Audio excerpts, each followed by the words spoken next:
కృష్ణుడు వచ్చాడే వచ్చాడే కృష్ణుడు వచ్చాడే యమునా తీరాన ఉన్న రాధను చూశాడే చూసాడే రాధను చూసాడే ఫ్రూటులేని గోపాలుడే సూటు వేసే భూపాలుడే మీసం వచ్చిన పాలుడే మాట వెంట పడిపోవుడే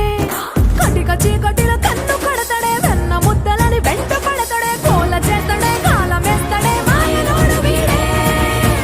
హై బృందావనం నుంచి కృష్ణుడు వచ్చాడే